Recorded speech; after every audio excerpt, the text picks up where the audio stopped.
Hello everyone, today I want to talk about some interests in magic. Now, there's three topics I want to talk about. One of them is blood, one of them is sigils, and one of them is smoke. Now, blood, sigils, and smoke are three techniques used in magic. Now, some people might think that blood is just used by left-hand magicians, and a lot of time it is, but right-hand magicians and other people that are just practice across the board also use blood. Now, sigils are symbols that can represent a created servitor or a combination of magic to fulfill a certain need by the magician. Or they can basically represent a strengthening of oneself and one's particular part of one's being. And, evocation and invocation are very sigil related most of the time. Now, smoke is more of a topic of incense, the environment, the vibration that the specific incense puts out.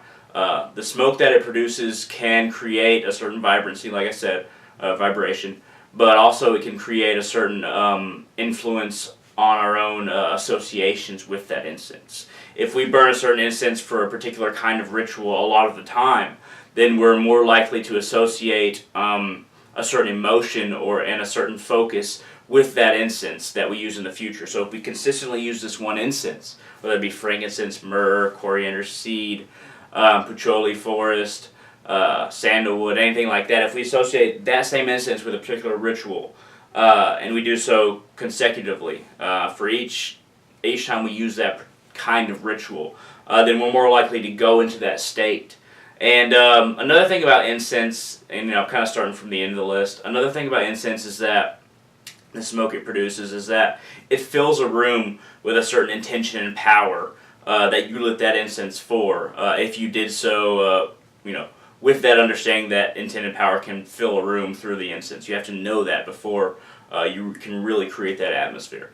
And going into sigils, when you draw sigils, even if you don't use blood, when you draw sigils on a piece of paper, either when you're trying to create a servitor or a being, or you're trying to invoke or evoke one, then you can also burn that sigil, and that smoke can fill the room. It can fill your nostrils. It can fill everything around you.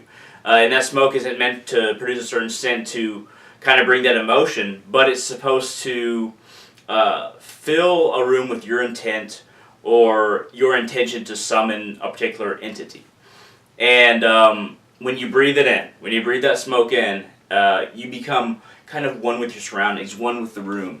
And when you become one with your room and the surroundings, or chamber, ritual chamber, it doesn't necessarily have to be your room, but when you breathe that smoke in from the sigil that was burned on a piece of paper, then you say the evocation or invocation, or basically just the mantra or the words of power. Once you say those after having inhaled that smoke, it really creates a very high probability of manifestation of what you're trying to do, as long as you truly believe in that. And that's why I say a high probability, not absolute probability, because it depends on how you do the ritual, if it feels right to you, and if you feel like it will work. And that's very important. You have to feel like it's going to work. And if you say the words of power, if you say the mantra, if you say whatever word or words you associate with the sigil burned on a piece of paper, after having breathed in the smoke, after the paper was burned, then the evocation or invocation should work very well. And if you're trying to create a being and bring it into existence, then that manifestation is far more likely to work. If you're trying to do a spell, if you're trying to cast a spell, then that is far more likely to be effective if you are completely engaged with your ritual space, your environment, the air, what you see, what you say, what you smell. If you're engaged in all these ways, you're far more likely to cast an effective spell. And there has to be a level of understanding, of course, and all this you always have to understand what's going on, what you want to do, how you're doing it, and you have to believe that it's going to happen. whether you're a left-hand path practitioner or right-hand path practitioner, or you blend in like I do, maintain the balance within yourself. You know, a lot of people like to take sides. I don't take sides as far as left-hand path or right-hand path go. I blend, which a lot of people will say is left-hand path. But anyway, I'm getting from the point. Now, I want to talk about blood. Now that we're moving to blood, I want to say that I've used blood in my rituals a lot. And I've used it in sigil creation, I've used it in servitor creation, and I've used it in offering to gods and spirits. And the thing about blood is that I can't encourage you to hurt yourself and draw blood from yourself, but if you're going to do it, like I had done in the past, a tiny prick or a minimal scratch from a razor after having disinfected the area is all that is required. And you don't have to have a lot of blood to perform an effective ritual, to perform an effective sigil creation, or cast an effective spell. It's not about quantity. It's about quality of understanding, of intent, of your composition of the ritual, of what you're doing. And a ritual should always be personalized. You shouldn't just take everything from somebody else. For magic to be effective, it has to be personalized. But it should be completely...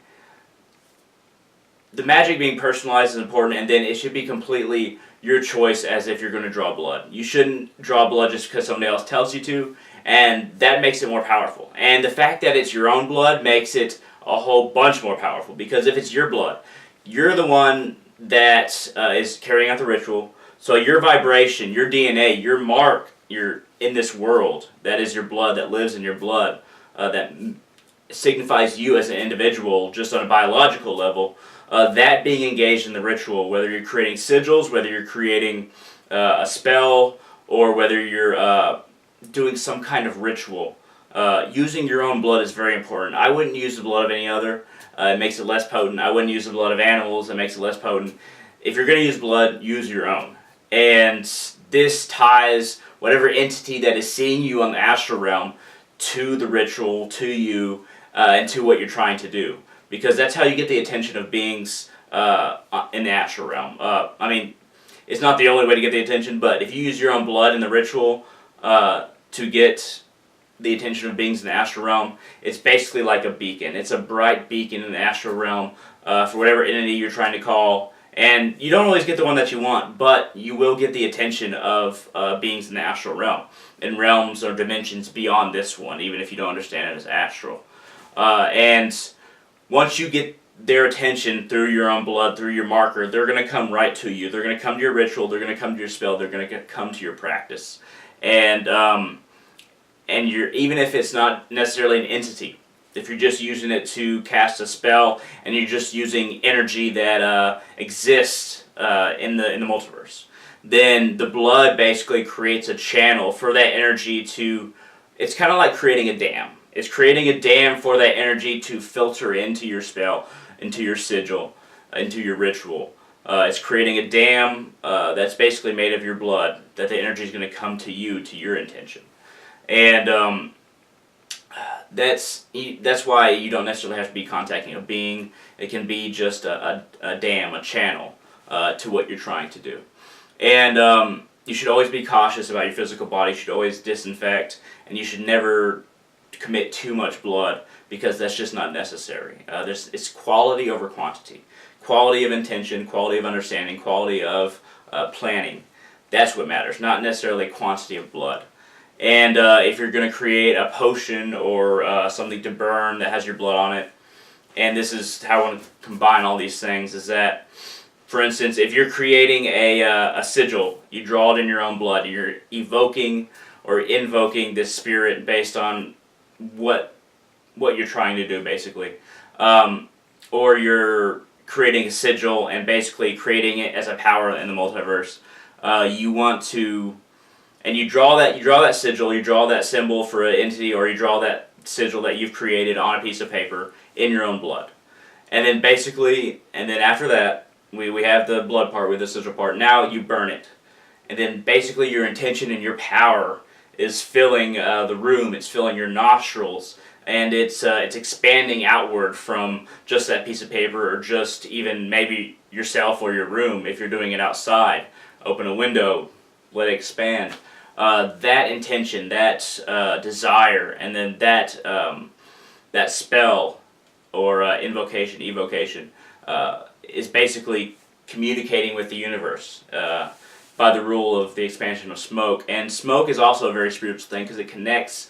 It's the layer or the doorway between our dimension and another, between that which is material, this material dimension, and the spiritual dimension, the astral dimension, the dimensions of energy.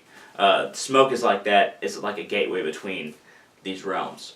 And when you burn that, when it fills you, and you say the words of power, you say the name of the sigil, you say the name of the deity, entity, demon, angel, you're trying to summon, you're trying to communicate with, what have you, then you're breathing it in, and then you're saying that through and you're vibrating that into existence. And this all increases the potency of whatever you're trying to do, no matter what it is in magic. You draw the sigil, you create the sigil, draw the sigil with your own blood. You might have to draw the sigil beforehand, but even if you're not creating, if you're just copying it, draw it out on your own blood on a piece of paper. Burn that piece of paper after it is dried. Breathe that smoke in, let the smoke expand, and then say the words of power that you're going to use. That is a very potent, simple, but potent way to conduct yourself in the ways of magic, no matter what you're trying to do. Now, basically, that sums up what I'm trying to say about, let's see what order I got here, blood, sigils, and smoke. If you have any questions, feel free to shoot them down in the comment section. If you like this video, hit that thumbs up, and I will talk to you more about magic in the future. Thank you very much for watching.